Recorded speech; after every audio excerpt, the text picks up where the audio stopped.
नमस्कार, India voice देख रहे हैं आप। आपके साथ मैं हूं स्वीटी दीक्षित। बुलेटिन की शुरुआत करेंगे महत्वपूर्ण जानकारी के साथ। आज गोरखपुर जाएंगे सपा अध्यक्ष अखिलेश यादव। सुबह 11:30 बजे सैजनवा पहुंचेंगे। सपा प्रमुख बीटी रावत स्थित शारदा प्रसाद रावत महाविद्यालय जाएंगे और नाई महासभा द्वारा आयोजित महारैली में होंगे शामिल। जननायक कर्पूरी ठाकुर सामाजिक न्याय महारैली को करेंगे संबोधित। पूर्व विधायक यशपाल रावत के आवास पर करेंगे प्रेस कॉन्फ्रेंस। तो नाई महासभा द्वारा आयोजित महारैली में होंगे शामिल सपा अध्यक्ष। इसी के साथ बता दें आपको कि जननायक कर्पूरी ठाकुर सामाजिक न्याय महारैली को संबोधित भी करेंगे सपा अध्यक्ष और पूर्व विधायक यशपाल रावत के आवास पर फिर प्रेस कॉन्फ्रेंस करेंगे। तो अब मोर्चे पर तैनात साफ तौर पे अखिलेश यादव नजर आ रहे हैं। तो गोरखपुर के दौरे पर आज सपा अध्यक्ष अखिलेश यादव रहने वाले हैं। बता दें सुबह 11:30 बजे सैजनवा पहुंचेंगे सपा प्रमुख। इसी के साथ जानकारी आपको दे दें कि बीटी रावत स्थित शारदा प्रसाद रावत महाविद्यालय जाएंगे अखिलेश यादव और नाई महासभा द्वारा आयोजित महारैली में होंगे शामिल। और बता दें फिर अंत में प्रेस कॉन्फ्रेंस करेंगे। अगर आप देश की राजधानी दिल्ली में रहते हैं तो सावधान हो जाइए, वरना आपकी जान पर बना सकती है। दरअसल दिल्ली की आबोहवा जहरीली हो गई है। आलम यह है कि कई इलाकों में AQI 800 के पार तक पहुंच चुका है, जिस कारण दिल्ली में 5वीं कक्षा तक के स्कूलों की छुट्टी कर दी गई है। रिपोर्ट देखिए। सावधान सावधान सावधान। दिल्ली NCR में अगर आप रहते हैं तो सावधान हो जाइए, क्योंकि दिल्ली की आबोहवा अब प्राणवायु नहीं बल्कि जहर में तब्दील हो चुकी है। ये हवा अब लोगों की जिंदगी देने का नहीं बल्कि जान लेने के लिए उतारू हो गई है। दरअसल राजधानी दिल्ली और NCR में दीपावली से पहले ही धुआं हो रखा है। राष्ट्रीय राजधानी दिल्ली और उससे सटे दूसरे राज्यों के शहरों में प्रदूषण गंभीर होता जा रहा है, जिसके चलते लोगों को सांस लेना दुर्लभ हो गया है। कर रहे हैं, गले में खरकच हो रही है, सांस लेने में थोड़ी दिक्कत सी है। और ऐसा मौसम तो है ही, ये तो पॉल्यूशन तो है ही रहा है। अभी जैसे मास्क लगा के आप थोड़ा बहुत तो फील कर पा रहे होंगे ठीक ठाक? हाँ ठीक है, जो धूल मट्टी से उससे तो बच ही रहे हैं। थोड़ा आने वाले दिनों में सिचुएशन और ज्यादा खराब हो सकती है, तो क्या कहना चाहेंगे इस पर? कुछ तो करना चाहिए इसके लिए, ऐसे तो आदमी परेशानी हो जाएगा। जो सांस की है, वैसे चलो हम तो सोचते हैं, वैसे जिनको बीमारी है वो तो फिर कैसे सांस ले पाएगा वो। आंखों में तो अभी इतनी जलन नहीं है, लेकिन हाँ ये सांस लेने में थोड़ी प्रॉब्लम होती है। आंखों में आगे ऐसे धुआं सा आ जाता है सुबह सुबह। तो इसलिए अब बच्चे को है कि भाई हो जाए ऑनलाइन क्लासेस, बच्चे बीमार ना पड़े तो ये अच्छा रहेगा।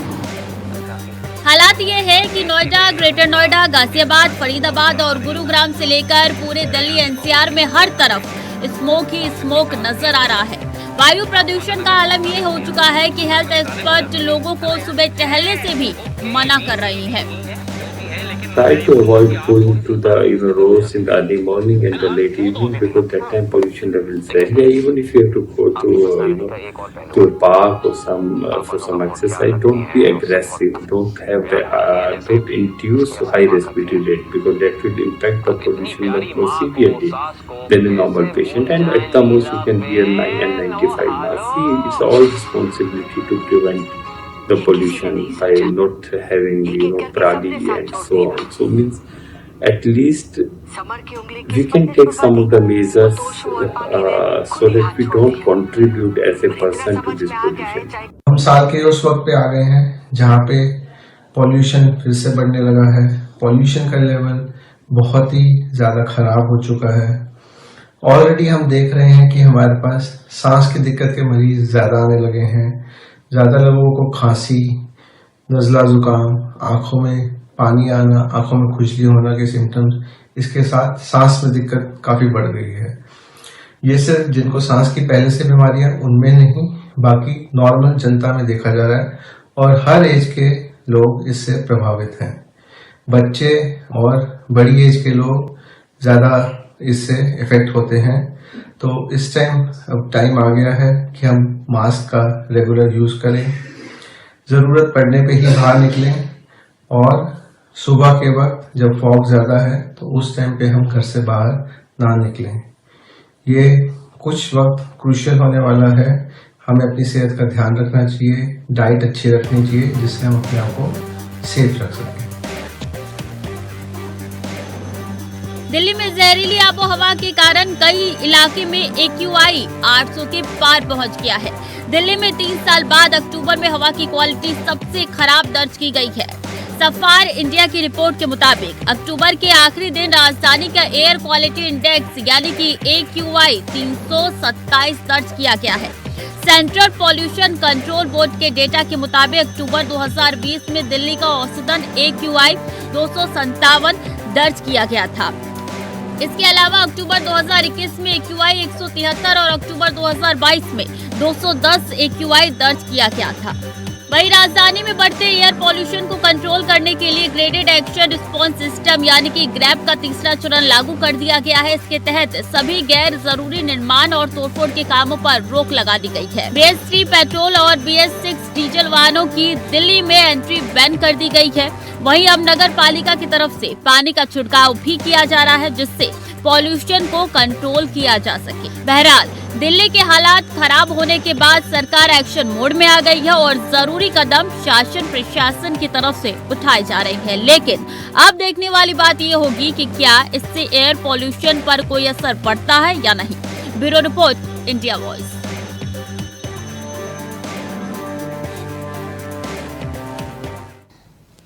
और छत्तीसगढ़ में बीजेपी ने विधानसभा चुनावों के लिए अपना घोषणा पत्र जारी किया। घोषणा पत्र समिति के संयोजक विजय बघेल ने बताया कि ये 3 महीने में तैयार हुआ। 3 अगस्त से 3 नवंबर के बीच इसे तैयार किया गया है और इसमें 35 सदस्य थे।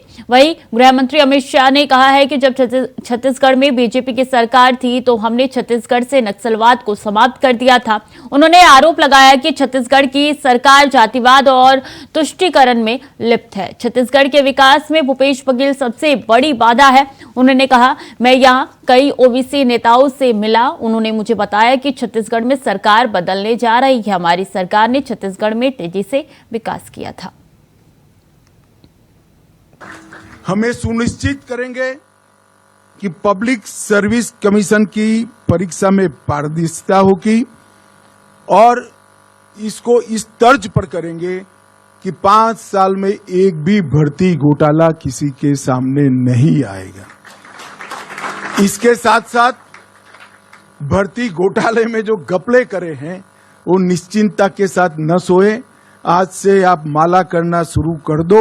सरकार आते ही आपके खिलाफ कठोर क्रिमिनल जांच की हम घोषणा करते हैं।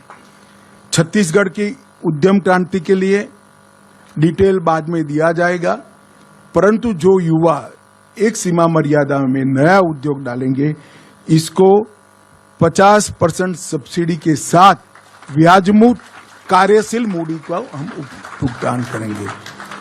स्टेट कैपिटल रीजन NCR की तर्ज पर रायपुर, नया रायपुर, दुर्ग और भिलाई नगर क्षेत्र को मिलाकर एक SCR बनाएंगे, जिससे नगर आयोजन ढंग से हो और जमीनों की कालाबाजारी न हो।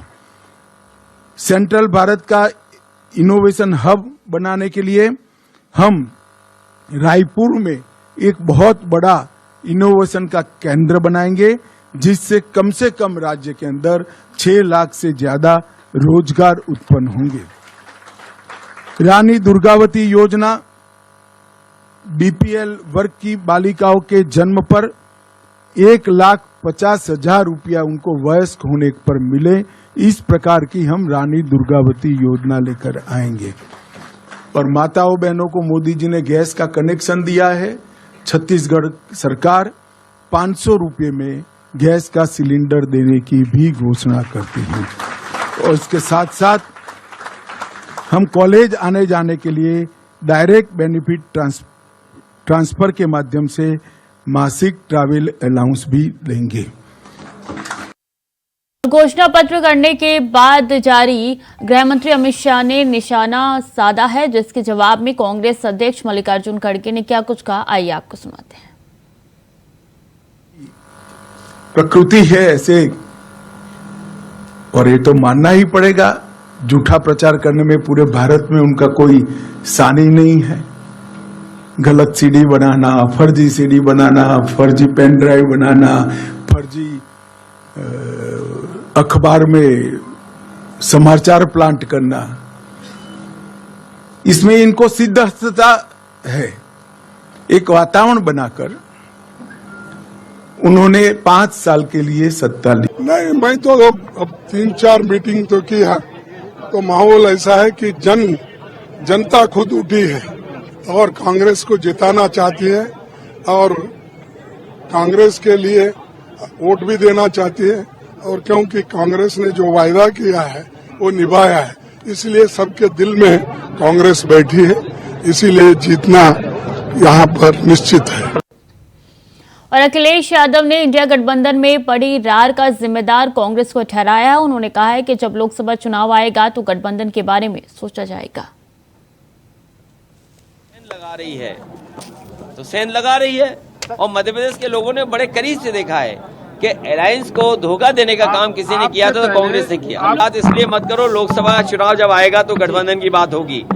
जो कोई भी बीजेपी को हराना चाहता है, एनडीए को कोई हराएगा तो वो पीडीए की ताकत है जो हराएगी। बीजेपी ने तो इतने प्रत्याशी बनाए हैं जितने संभाग नहीं है मध्य प्रदेश में। मुझे तो ये जानकारी मिली है कि मध्य प्रदेश में भारतीय जनता पार्टी इतने प्रत्याशी मुख्यमंत्री के लिए घूम रही है जितने की संभाग नहीं है मध्य प्रदेश में। दूसरा, कांग्रेस के तो हमारे बुजुर्ग हैं तो इस तरह कह सकते हैं, बुजुर्ग हैं तो यही हेडलाइन बनेगा और कोई दूसरी हेडलाइन नहीं बना सकता। वक्त तो चला छोटे से ब्रेक का, चल लौट रहे हैं। ब्रेक पर एक बार फिर से स्वागत है आपका। खबरों में आगे बढ़ेंगे। उत्तर प्रदेश में कांग्रेस और सपा के बीच छिड़ी जंग में अब सपा की पीटीए यात्रा का जवाब कांग्रेस सपा के राष्ट्रीय महासचिव और 4 बार सांसद रहे रवि वर्मा के जरिए देने की तैयारी कर चुकी है, जो कि दशकों तक सपा की साइकिल पर सवार रहने के बाद अब कांग्रेस का दामन थामने की तैयारी कर चुके हैं, जिसे सपा के लिए बड़ा झटका माना जा रहा है। रिपोर्ट देखिए। चुनाव से पहले उत्तर प्रदेश में समाजवादी पार्टी को तगड़ा झटका लगा है। लखीमपुर खीरी में समाजवादी पार्टी के नेता और 4 बार के सांसद रहे रवि प्रकाश वर्मा ने शुक्रवार को इस्तीफा दे ही दिया। अटकलें हैं वो सोमवार यानी कि 6 नवंबर को कांग्रेस में शामिल हो सकते हैं।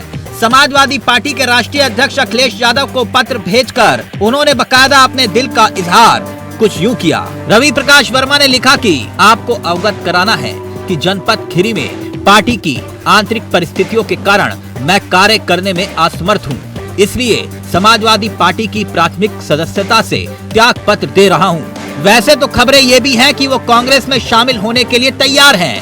अगर ऐसा हुआ तो फिर कांग्रेस के साथ सपा के रिश्तों में नई खटास की वजह भी वो बन सकते हैं।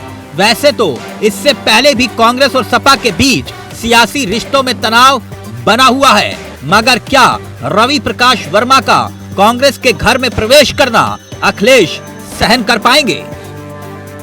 देखिए, जब से आदरणीय माननीय अखिलेश यादव जी ने पीडीए का फार्मूला दिया है तो निश्चित तौर पे भारतीय जनता पार्टी की जड़ें हिल गई हैं और आप वो कोशिश करते रहेंगे किसी को तोड़ने की, किसी को लेने की।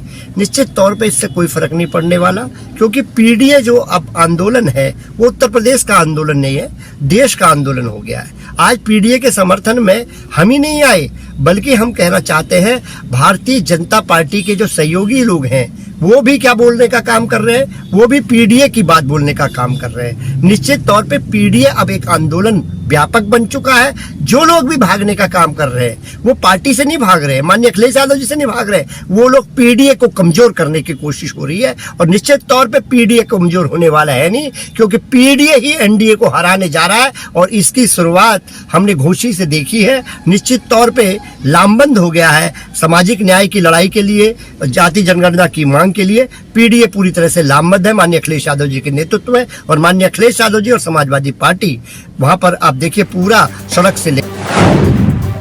आपको बता दें, रवि प्रकाश वर्मा के माता पिता भी सांसद रह चुके हैं। उनकी बेटी पूर्वी वर्मा भी समाजवादी पार्टी का दामन छोड़ सकती हैं। माना जा रहा है कि समाजवादी पार्टी ने खीरी सीट से लोकसभा उम्मीदवार के तौर पर रवि प्रकाश वर्मा के साथ साथ किसी और नेता को प्राथमिकता दी है। रवि प्रकाश भी इस सीट से दावेदार थे। हालांकि अपनी बात न बनता देख उन्होंने समाजवादी पार्टी को छोड़ने का फैसला ले लिया। अगर बात रवि प्रकाश वर्मा की जाए तो रवि प्रकाश वर्मा के पिता और कांग्रेस नेता बाल गोविंद वर्मा खीरी सीट पर 1962 से 1971 तक और फिर 1980 में भारतीय राष्ट्रीय कांग्रेस इंदिरा के प्रत्याशी के तौर पर जीते थे। उनकी पत्नी उषा वर्मा भी 3 बार इस सीट पर प्रतिनिधित्व कर चुकी हैं और उनके बेटे यानी कि रवि प्रकाश वर्मा ने 1998, 1999 और 2004 में समाजवादी पार्टी के नेता के तौर पर चुनाव लड़ा और चुनाव को जीता। और 2019 के लोकसभा चुनाव में रवि प्रकाश वर्मा की बेटी को समाजवादी पार्टी और बहुजन समाज पार्टी गठबंधन के उम्मीदवार के रूप में मैदान में उतार चुकी है। मगर क्या कांग्रेस उनका स्वागत करने के लिए तैयार है? सुनिए कांग्रेसी कैसे बाहें फैलाए उनके स्वागत के लिए बेताब दिख रहे हैं। कांग्रेस पार्टी की विचारधारा और नीतियों से प्रभावित होकर लोग आ रहे हैं, उनका हम स्वागत करते हैं। कांग्रेस पार्टी हमेशा जोड़ने का काम करती है। हमारे नेता श्री राहुल गांधी जी ने 4000 किलोमीटर की कन्याकुमारी से कश्मीर तक भारत जोड़ो यात्रा निकाली। पूरे देश के लाखों लोग, करोड़ों लोग जुड़े।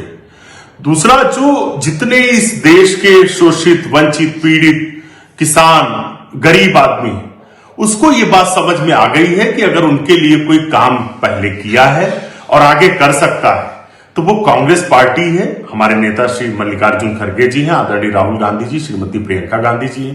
कांग्रेस ने हमेशा जनहित में काम किए और ये जो लोगों का आगमन है ये दिखाता है कि देश की जनमानस ने 2024 में इस देश में कांग्रेस की एनडीए गठबंधन की सरकार बनाने का निर्णय ठान लिया है, एनडीए को बाहर करने का निर्णय कर लिया है। इसीलिए लोग हमसे जुड़ रहे हैं। जो हमसे जुड़ रहे हैं उनका हम स्वागत करते हैं।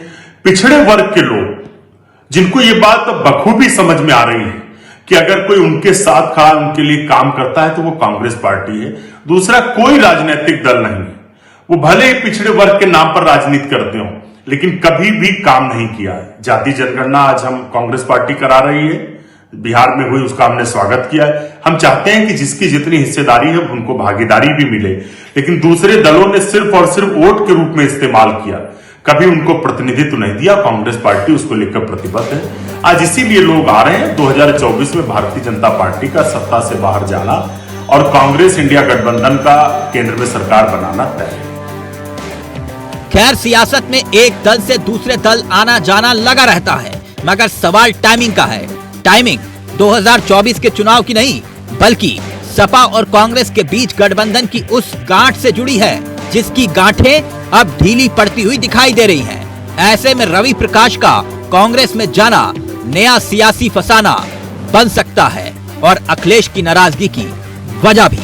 Bureau report, India voice, Lucknow.